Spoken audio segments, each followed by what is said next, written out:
Welcome to Guide Guru. We hope this video helps. You start by verifying the essentials: model, Android version, and the Google account tied to the phone. Once that's done, make sure the battery is above 50% and Wi-Fi or mobile data is active. This prevents interruptions. Next, open Find My Device on a computer or another phone and sign in with the same Google account. This gives you remote options.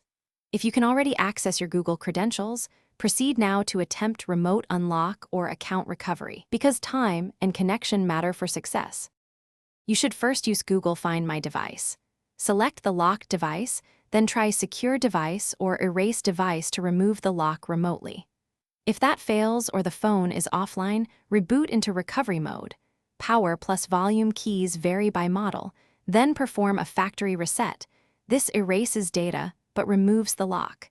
Make sure to note IMEI and the exact Google account details before resetting, because after a wipe, you'll need them to pass factory reset protection and reactivate the device. Once the reset completes, follow the setup prompts and sign in with the same Google account used previously. This is required to bypass factory reset protection. After you sign in, restore apps and data from Google Drive or your local backup and make sure Wi-Fi is active during restores.